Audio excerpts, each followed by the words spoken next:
बैठकर थोड़ी देर आराम कर लूं, उसके बाद आगे जाऊंगा। फिर मालिक तेरा सहारा तेरा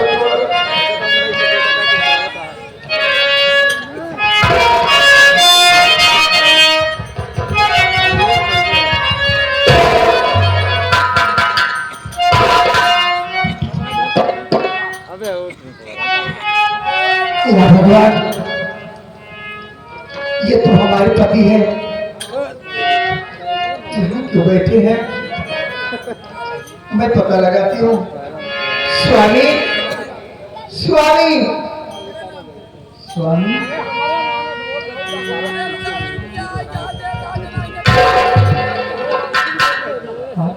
कौन हो भाई? कौन हो जो मुझे स्वामी कह रही हो?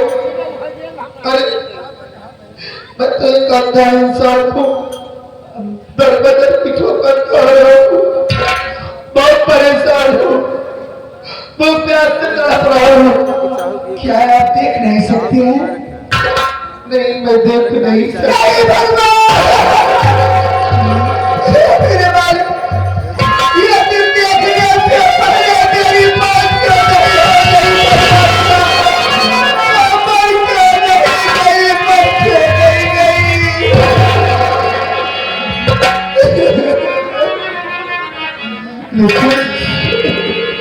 तुम हो कौन?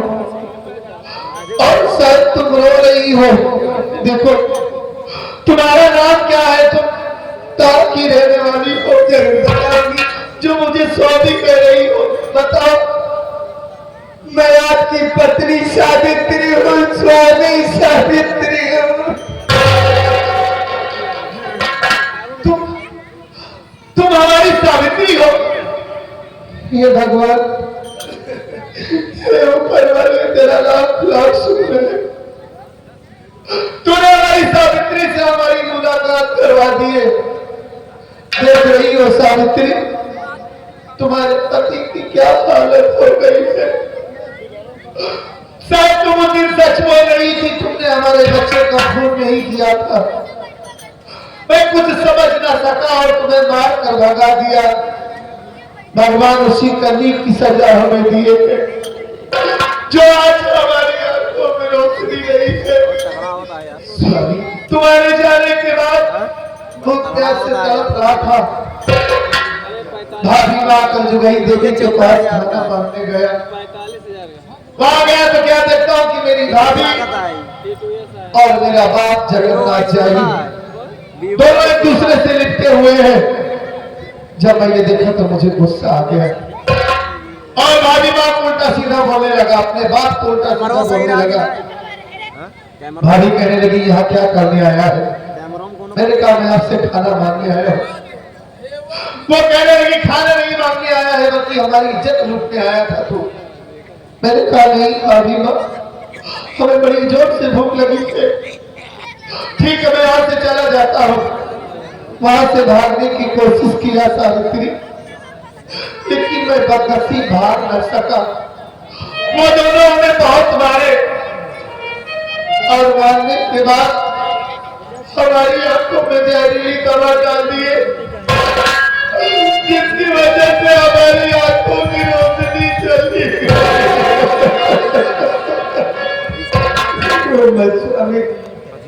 सबसे बेहतर बदल की ठोकर खा रहा हूं।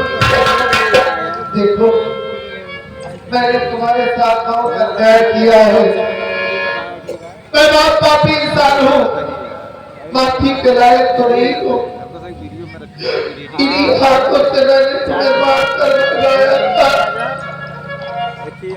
अगर हो सके तो अपने हाथों को जोड़कर तुमसे माफी की भीख मांगता हूँ।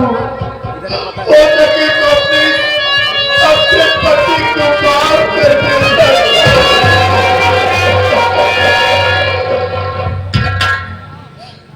रो नहीं सावित्री, ये सब नसीब का खेला है। ऊपर वाला जितना हमारे नसीब में लिखा था उतना ही होगा। जाने कौन दे रहे डाकू हमारे बच्चे को काट डाला। हमारी दुनिया उजड़ गई। देखो, अब तुम हमें छोड़कर कहीं मत जाना। नहीं तो मैं जीते जी मर जाऊंगा सावित्री। हमें बड़ी जोर से प्यास लगी, मैं तुमसे विनती करता हूँ हाथ जोड़कर हमारे लिए कहीं ना कहीं से पानी ला दो, नहीं तो प्यास के बाद हमारी जान निकल जाएगी। स्वामी मैं जा रही हूँ, कहीं ना कहीं से पानी लेकर आऊंगी, लेकिन जब तक मैं वापस न आऊं तब तक यहाँ से कहीं मत जाना, यहीं फिर बैठे रहे।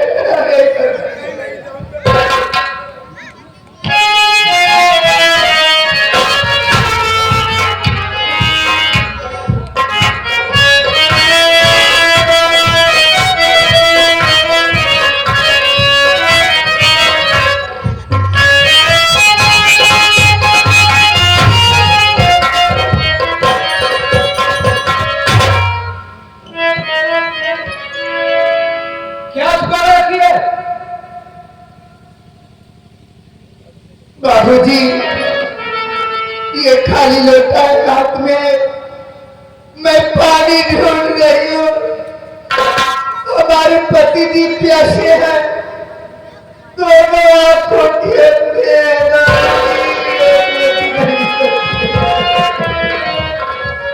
पानी क्लास कर रही हो? हाँ बाबूजी। किससे गुफ्तगू हो रही है महाराज? ये बेचारी पानी क्लास कर रही भांजे, इस जंगल में रह रही है, इसको कुछ पता नहीं है इस जंगल के इलाके में कहाँ पानी मिलेगा। मामा जी आप तो जानते हैं कि बिहार का इलाका चारों तरफ सुनसान घनघोर जंगल, इस बेचारी को पानी का पता कैसे चल गया? पहले इसके लिए पानी का इंतजार करो। बाबूजी घरों में हमारे पति पानी नहीं पाएंगे तो ऐसा आंसू में नहीं बोलते हैं, लोटा हमें दो। गरीबों की मदद करना हम लोगों का कर्तव्य है। पानी हम लाएंगे, अपने पति को पानी पिला देना।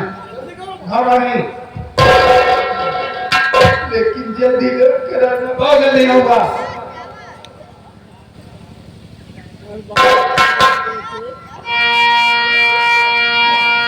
बाबूजी मैं आपके एहसास कभी नहीं भूल पाऊंगी, क्योंकि आप तो हमारे लिए भगवान बनकर आ गए।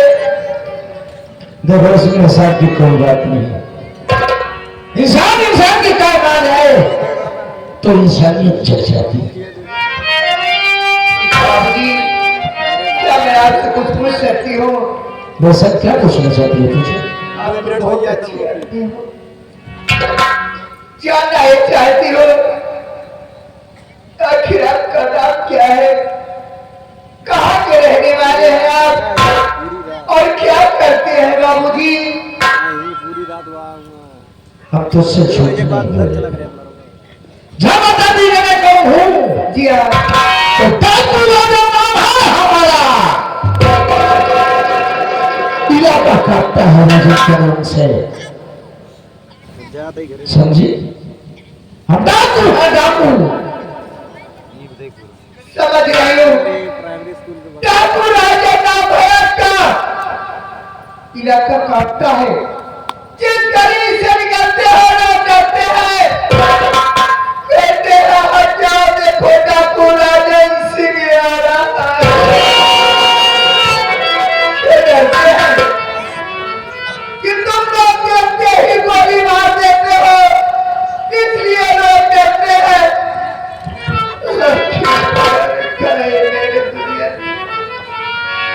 आपके हिसाब मुझे नहीं चाहिए, आपके हाथों से मैं पानी नहीं दूंगी, और जाओ मेरे नजरों के सामने से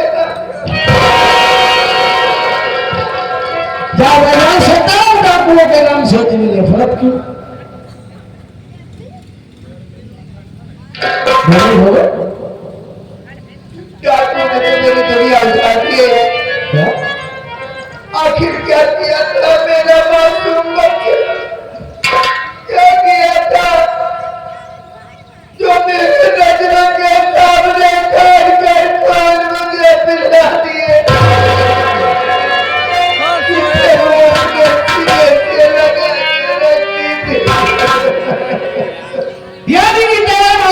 बच्चे को काट करके डाकुओं ने उसका खून तुझे पिला दिया।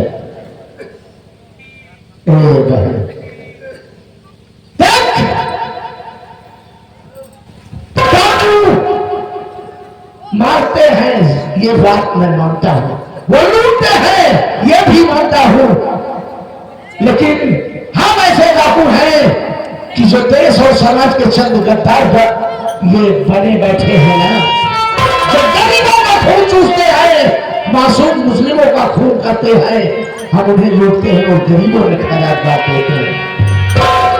तेरा बच्चा कितने दिन का था वो? सोच अपने आप में कि जो बच्चा दुनिया भी नहीं देखा, चलना और बोलना नहीं सीखा, भला डाकुओं से उनकी क्या दुश्मनी हो सकती है? कोई अपना है जो तेरे बच्चे को मार? बोल, मुझसे किसी से दुश्मनी नहीं थी। तेरे साथ धोखा हुआ। मेरे भाई मेरी बात सुन, तूने मुझसे पूछा, मैंने तुझे बताया, लेकिन तू बता तेरा नाम क्या है, कहां की रहने वाली, परिवार में कौन से लोग हैं? बोल। भैया मैं ग्राम जागापुर से आई हूँ। क्या जगह की रहने वाली? मेरा नाम सावित्री है भैया। परिवार में कौन से लोग हैं? माँ बाप भाई बहन कोई ना कोई तो होगा। हमारे परिवार में हमारे ससुर जी है जिसका नाम जगन्नाथ है भैया, और हमारी बेटी है ज्योति का नाम कंसना है।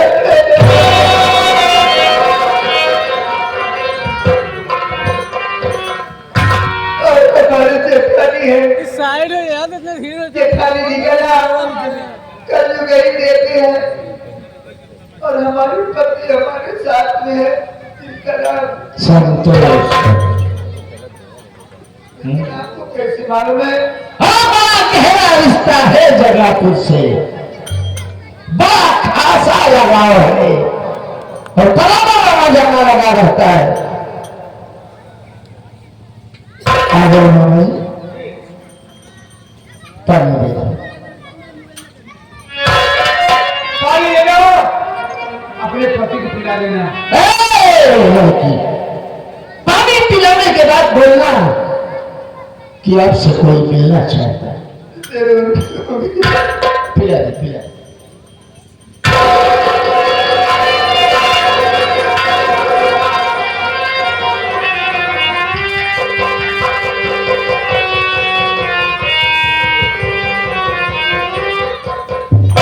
सावित्री, पानी की कढ़ाई। सावित्री,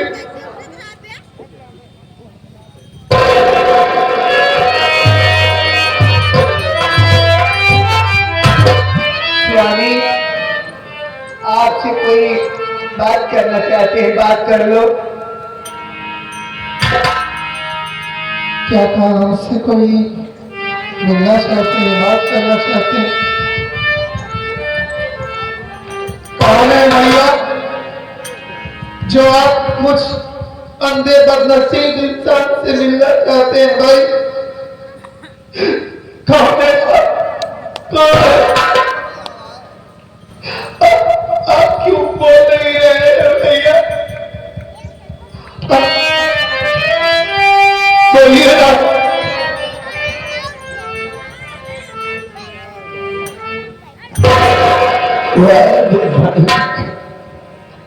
आज मेरा लक्ष्मण जैसा भाई, अरे दोनों आंखों का अंधा हो गया।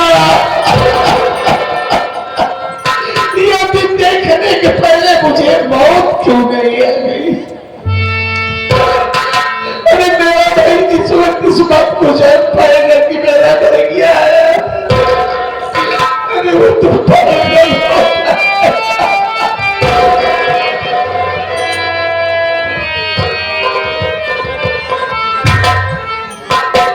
बोलिए ना, आप कौन है? आप बोल नहीं रहे, कहीं जरूर बताएंगे। कहीं आपने तो हमें पानी नहीं पिलाया है। हाँ, हमने ही आपको पानी पिलाया है। आपकी आवाज तो हमें सुनी सी लग रही है। और जानना चाहते हो मैं कौन हूँ? हाँ, क्या नाम है आपका? हमारा नाम डाकू राजन सिंह है। डाकू राजन सिंह, यानी आपने हमें पानी पिलाया है ना?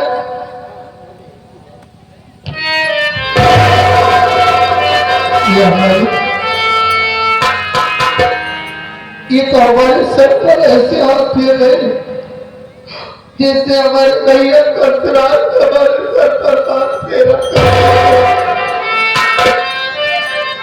जानते हैं भाई साहब, हूबहू आपकी आवाज मुझे मेरे भैया की याद दिला रही है। ऐसी आवाज हमारे भैया की है जिनका नाम कंसरात है। लेकिन आप कह रहे कि आप तो एक डाकू है। हाँ, हमारे भैया जेल से बाहर गए, न जाने वो कहाँ हो गए, किस हाल में हो गए। आप इतना अच्छा काम कर रहे हैं भाई साहब, आप एक नेक इंसान है। अंधे को पानी पिला रहे हैं, गरीबों की मदद करते होंगे। क्या आपसे मैं ये पूछ सकता हूँ भैया कि आप इतने अच्छे आदमी हैं, फिर भी कौन सी ऐसी मजबूरी आई, कौन सी ऐसी परेशानी थी जो आप अपने हाथों में बंदूक का बाना उठा दिए भैया? आपका सही पता क्या है? आप कहाँ के रहने वाले हैं? आपके परिवार में और कौन कौन है? देखिए, मेरा मन बहुत घबरा रहा है। आप अपनी हकीकत बताइए ना भैया। एक बात जान लो कि कोई भी इंसान अपनी बात के पेट से चोर, डाकू या बदमाश होकर नहीं पैदा होता। हालात इंसान को डाकू बनने पर मजबूर कर देते हैं। हाँ, अक्सर लोग ऐसे होते हैं जिन्हें शौकिया डाकू और खूनी करने जाता है। फिर भी आप बताइए तो कहाँ के रहने वाले हैं भैया? जानना चाहते आप तो हैं? कोई जन्म से डाकू बने नहीं होंगे, बताइए ना। जरूर बताओ। बोलिए भैया।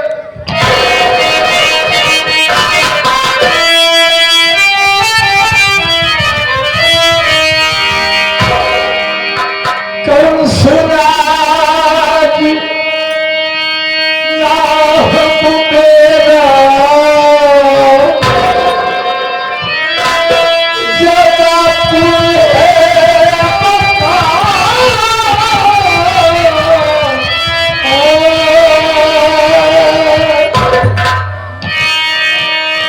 कविता थाना मैया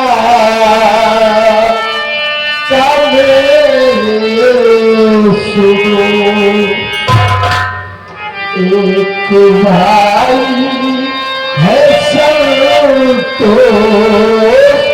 छोटा मेरा।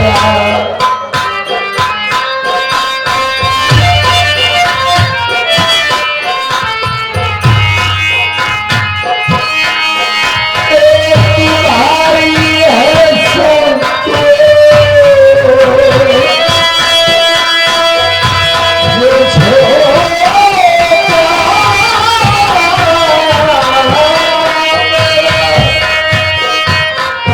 एक भाई है संतोष छोटा मेरा।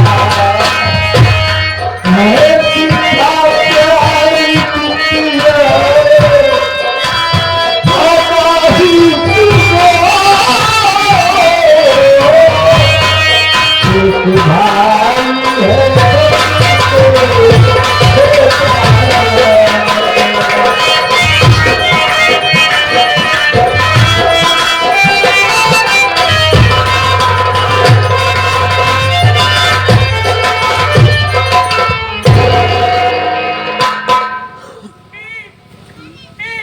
संतोष।